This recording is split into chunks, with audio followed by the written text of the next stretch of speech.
Aujourd'hui, le sacrifice d'Abraham, un tableau de Rembrandt de 1635, présenté par Pierre Descargues, critique d'art, écrivain.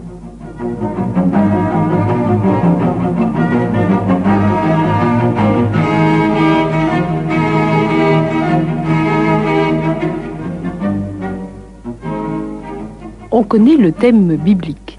Pour éprouver sa foi, Dieu ordonne à Abraham de lui sacrifier Isaac, son fils unique, dans la montagne de Moria. Mais au moment où le malheureux père lève son couteau pour accomplir la volonté divine en égorgeant son fils, un ange s'interpose brutalement et Abraham découvre pour le sacrifice un bélier prisonnier d'un buisson où il s'est pris des cornes. Comment représenter ce drame de la foi ? Comment faire voir l'horreur de l'infanticide qui se prépare ? Sur ce thème célèbre, Rembrandt n'a pas 30 ans quand il réalise un tableau qui est un chef-d'œuvre. Mais il existe une autre version, réalisée l'année suivante par l'atelier de Rembrandt. Cette comparaison, cette possibilité est exceptionnelle et les amateurs qui voudraient juger sur place de la grandeur de Rembrandt ne doivent pas manquer le voyage au musée des Beaux-Arts de Dijon.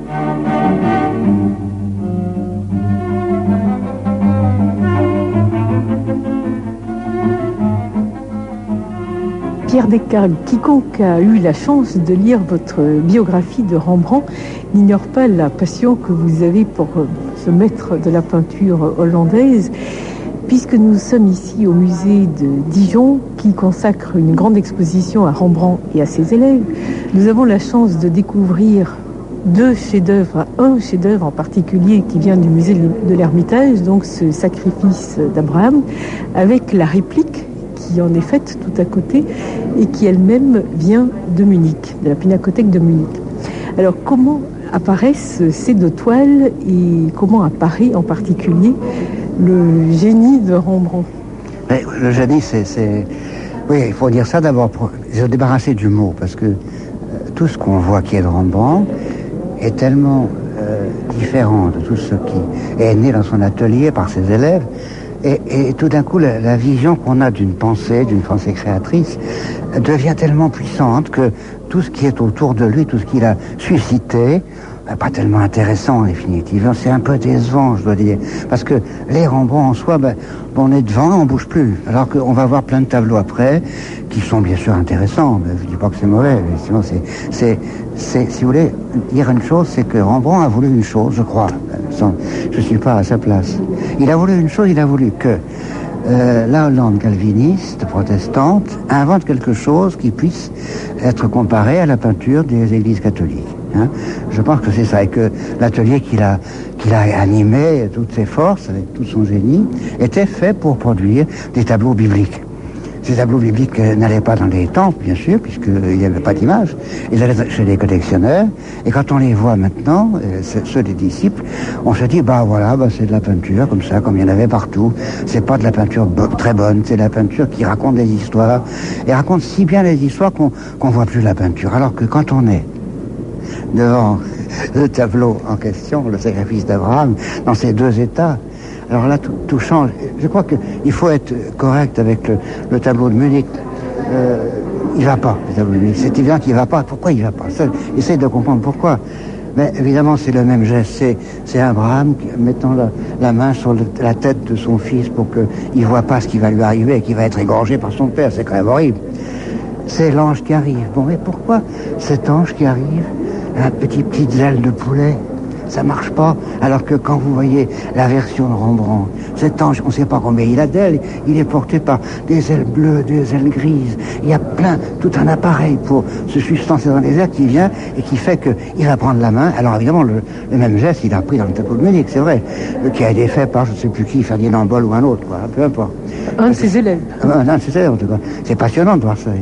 Comment une pensée, tout d'un coup, peut s'affaiblir. Comment une pensée peut tout d'un coup se déliter. Et là, évidemment, il y a la main qui est saisie par l'ange, qui lâche le couteau, qui allait trancher la gorge. C'est vrai que c'est dramatique de voir ça.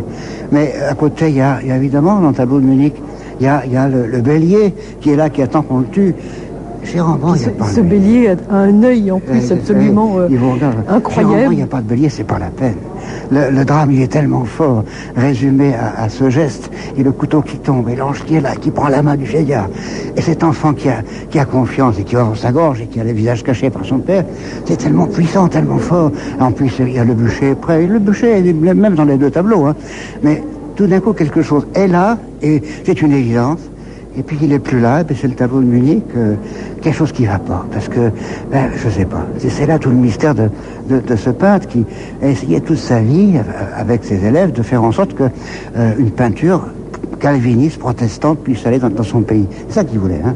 Et puis il y a également, Pierre Descartes, une chose qui frappe, peut-être même la première, quand on regarde ces tableaux de loin, comme nous sommes ici actuellement, il y a la différence de traitement de la lumière.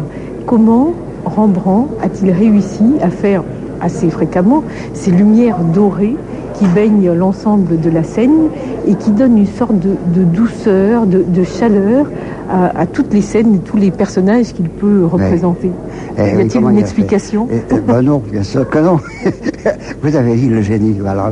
Mais le génie, c'est pas une explication qui est satisfaisante, parce qu'au fond... Jamais, non, c'est un mot facile. Donc il faut tout faire bien. C'est pas vrai, hein, c'est plus compliqué que ça. Pourquoi ce tableau de Rembrandt et ce tableau de collaboration sont incomparables? Pourquoi on ne peut pas les mettre ensemble? Eh bien, c'est parce que Rembrandt est Rembrandt et que, quoi qu'il ait fait, il a marqué quelque chose, il a marqué sa présence, il a marqué la volonté que la lumière, vous avez raison d'en parler, que la lumière ici ne soit pas découpée en 3 morceaux comme elle est dans le tableau à côté. Celle-là, elle est à la fois blanche et grise, alors que la lumière est la même, il n'y en a qu'une lumière. Mais ça, oui, génie, bien sûr, mais ça suffit pas. Génie et partir, non. Génie et regarder et se dire que comment est-ce qu'il se fait que la lumière est la même dans tout le tableau, sur le corps nu et qui offre sa gorge, sur le fond qui est derrière les ailes de l'ange. Comment ça se fait? Eh ben, voilà. La chair en particulier. Oui, mais comment ça se fait? Eh ben, voilà, on est à genoux devant et on dit, mais voilà, c'est l'occasion d'être à genoux et devant Rembrandt, ça vaut la peine parce que on peut rester, on a pas mal aux genoux, on reste comme ça, assis, et ça dure longtemps et on n'en finit pas et on passerait des heures à regarder ce tableau. C'est vrai que c'est vrai. Et les autres tableaux qui sont là, c'est vrai que la vieille femme qu'on a vue tout à l'heure. Nom de Dieu, j'ai pensé à un Van Gogh. Vous savez, le Van Gogh qui représente un vieillard devant une cheminée éteinte. Il est assis et il regarde sa mort venir. C'est un peu ça. Cette femme, il n'y a pas le côté dramatique, expressionniste de Van Gogh, bien sûr. Mais c'est un peu ça quand même. Il y a quelqu'un qui sait qu'il va mourir et qui y pense et qui n'embête pas les gens avec ça. Alors que le modèle de Van Gogh n'embêtait pas les gens non plus. Hein, c'est évident. Mais il avait une façon de réfléchir à lui et de montrer sa détresse. Alors qu'elle, elle ne montre rien. Elle est là, avec son livre sur les genoux, et elle attend. Et ça, c'est... Et puis même en face de nous, il y a le troisième Rembrandt, quoi. Alors on dit que c'est plus Saskia. Moi, je veux bien, c'est Flore. Ça ressemble peut-être à Saskia, j'en sais rien. Mais quand je l'ai vu, le tableau à l'Ermitage, il y a fort longtemps, derrière elle, il y avait une sorte de gueule béante, noire. Je ne sais pas ce qui s'est passé, c'est moi qui ai changé, ou c'est le tableau qui a été nettoyé, mais la gueule est beaucoup moins noire. Mais cette gueule noire derrière elle, qui est entourée de feuillage, de liens, etc., c'était comme une espèce de présence dramatique. Hein, la mort était déjà là et on sait que le destin de Saskia aurait été tragique au fond. Et alors, elle meurt un an après avoir donné la naissance à leur fils. Oui, Titus est né et puis elle meurt. Bon, c'est horrible quoi. Elle a fait son devoir. Mais et là cette gueule béante noire que j'avais vue à l'Ermitage autrefois, elle n'y est plus. Elle devient discrète. Bon, c'est peut-être très bien, je sais pas. Mais les tableaux vivent et nous aussi on change. Mais peut-être que je suis dans un état d'optimisme tel qu'en regardant ces fleurs sur la tête, en regardant ce bâton qui fleurit, qui verdoie, qui est en pleine vitalité, on se dit que ça vaut mieux quoi. Alors voilà, c'est le changement des hommes et le changement des tableaux. Mon Dieu, il faut respecter le tableau, il faut respecter les hommes aussi quoi. Mais en même temps, nous avons dans ces 3 tableaux que vous citez, que ce soit Flore, donc qui est représentée ici avec visiblement le ventre d'une femme enceinte, proéminent, couvert d'étoffes superbes. On est quand même dans un intérieur aussi très, très bourgeois, enfin quelque chose qui indique... oui, c'est mais en même temps c'est l'opulence, Elle porte de très beaux bijoux, cette perle à son oreille. Enfin, il y a quelque chose aussi d'assez caractéristique de la peinture hollandaise. On pense évidemment à Vermeer aussi, qui a représenté bien des femmes aussi, avec des ventres poignants. Quand on voit les disciples, et ça c'est intéressant, on s'aperçoit que Rembrandt leur a passé beaucoup de choses quand même. D'abord le respect d'un thème biblique, qui est quand même pas mal, hein, et deux, la passion pour les tissus. Alors là, les tissus avec de l'or dedans, les bijoux, ils en mettent un peu trop, les autres, eux il en suffit d'un, ça suffit bien. On sait que la lumière est là, elle est prise dans une perle, dans quelque chose. Mais il leur a donné l'amour des tissus beaux avec de l'or dedans. Et ça, c'est ça. Mais par ailleurs, on les voit foutre le camp tellement ailleurs, tellement quand loin. On voit effectivement les disciples, ils sont plus avec lui, ils sont partis ailleurs. Ils sont dans la peinture, je dirais académique, oui, de l'académie, ils sont très belles, hein, respectables, formidables. Mais comment que quelqu'un de génie, au milieu de jeunes artistes qui viennent le voir pour lui prendre quelque chose, comment est-ce qu'il n'en réussit pas à leur passer l'exigence qu'il avait? Ça, c'est des choses qu'on ne comprend pas. C'est voilà que je comprends personnellement. L'enseignement, je ne sais plus ce que c'est, mais pourquoi ils n'y arrivent pas? Pourquoi ils n'ont pas du génie eux aussi? Ben voilà. Pascal, vous avez sûrement une réponse. Pas du tout, non, il n'y a aucune réponse à ce type de questions, malheureusement, ou heureusement peut-être, puisque finalement ça nous permet de nous étonner tout le temps du mystère. Mais vous parliez des disciples. Si l'on voit par exemple le visage de Flore, oui, qui est aussi une représentation de son épouse, donc de Saskia, crois, oui, et qui a cet air délicieusement étonné, un peu mutin, enfantin, oui, presque. C'est pas belle, hein. Il l'a pas flatté. Hein. Non, il l'a pas flatté, mais en même temps, elle a un charme extraordinaire. Ah oui, mais elle est jeune, elle est charmante. Le premier dessin qu'il a fait d'elle, il l'a dessiné avec une pointe d'argent sur parchemin.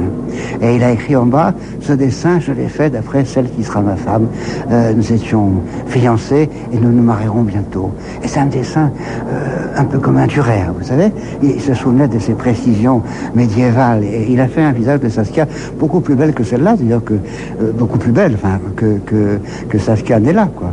C'est l'amour, c'est autre chose. Si l'amour s'en mêle, nous on est perdus, il n'y a plus qu'à suivre. Mais en même temps, il y a une transfiguration du corps et du visage en particulier, et qui a vraiment une présence vivante étonnante, et que n'a absolument pas, comme celle aussi que l'on peut voir dans le corps d'Abraham, son attitude, le corps du fils, surtout offert au premier plan, le corps d'Isaac, donc qui s'apprête à être sacrifié, et qui a une sorte à la fois de nonchalance, d'abandon, enfin qui est vraiment étonnant à voir. Et si l'on compare justement le visage par exemple de Bethsabée sur la toile de Bold, donc l'un des disciples, alors ce visage devient tout d'un coup plat. Il y a quelque chose de bon. C'est comme la peinture au premier degré. L'intérêt de l'exposition de Dijon, c'est de confronter le maître et les élèves. D'abord les élèves, et puis après on vient vers Rembrandt, et alors là, voilà, il faut s'asseoir. Et on est transporté. On a effectivement envie de s'asseoir devant les tableaux et de les contempler pendant des heures, parce que peu à peu, tous les détails du tableau viennent au jour. On voit comment effectivement Rembrandt a unifié cette lumière dorée qu'on évoquait tout à l'heure, comment l'ange arrive plein de grâce en même temps, tout en arrêtant le geste sacrificateur du Père, et on est de plus en plus fasciné.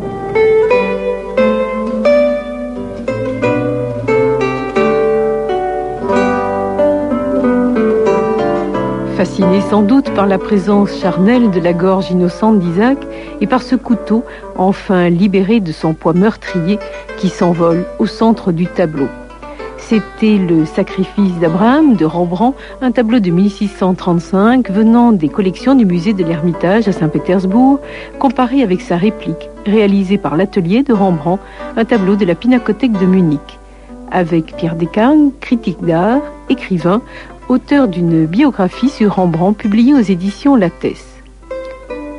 Groupe de réalisation, Christine Berlamont, Estelle Gap, Serge Restich. C'était Clin d'œil de Pascal Lismonde. Vous avez jusqu'au 8 mars prochain pour vous rendre au musée des Beaux-Arts de Dijon pour admirer ces 3 tableaux majeurs de Rembrandt en provenance du musée de l'Ermitage. Une occasion unique de confronter son école et le maître de la peinture hollandaise dans une grande exposition présentée au Palais des États de Bourgogne. N'oubliez pas que vous pouvez réécouter cette émission et retrouver des informations complémentaires sur des expositions en cours en consultant le site internet franceculture.com. La semaine prochaine, Clin d'œil vous invite à découvrir les sculptures de Barry Flanagan à l'occasion de son exposition à la galerie Lelong, Paris 8e.